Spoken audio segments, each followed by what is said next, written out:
You mind going Okay. in and telling a little bit about yourself, just anything that I may have missed? Yeah, man.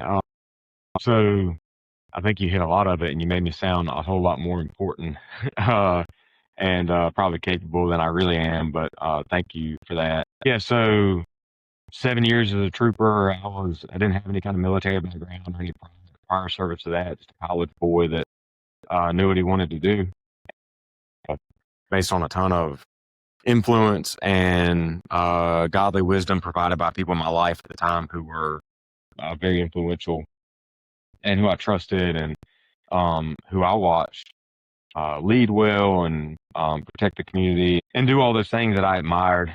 They had a pretty big influence in me deciding to go the route with the State Highway Patrol here in North Carolina. But as you kind of mentioned, man, got to do a lot with on some of those specialized units and running basic schools and trying to recruit troopers in a time that, I mean, that was just a few years ago. So everybody who's in law enforcement knows it's not the most attractive job um, these days, and especially with um, the lack of good leadership and the lack of support that a lot of agencies don't provide their people. It's hard. That was a tough job recruiting and trying to convince somebody that, like, hey, I see this in you and these capabilities potentially, and they're looking at what's going on in society in the world, thinking like, why would I get in the middle of all that and put my life at risk and my family's livelihood at risk for that when they're just going to throw me to the side if I have to make a split second decision that could cost me um, all the things that I love, which is the reality of being a cop or an officer.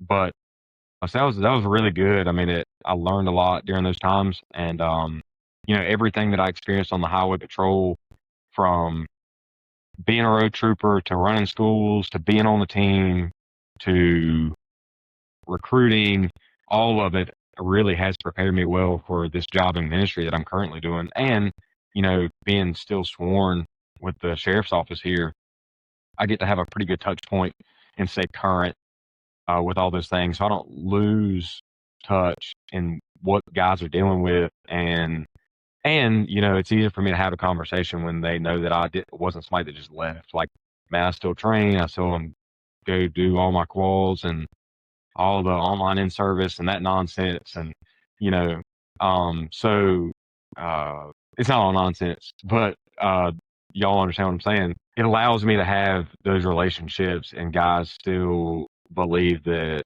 I know what I'm talking about, you know, and even further, it has allowed me, like, so I've for a time before uh, blue bearing was a thing. I was on the SWAT team with the county. So, man, for example, there was one morning where went and served an arrest warrant on a guy who had some child trafficking or child exploitation stuff going on, and that was at like 6:30 in the morning. Got him, and then came back to the church at 8 and was you know working at the church the rest of the day. So it's like the best of both worlds. Getting to do all those things I love and I feel like I'm capable of doing, and then go to the ministry side of things.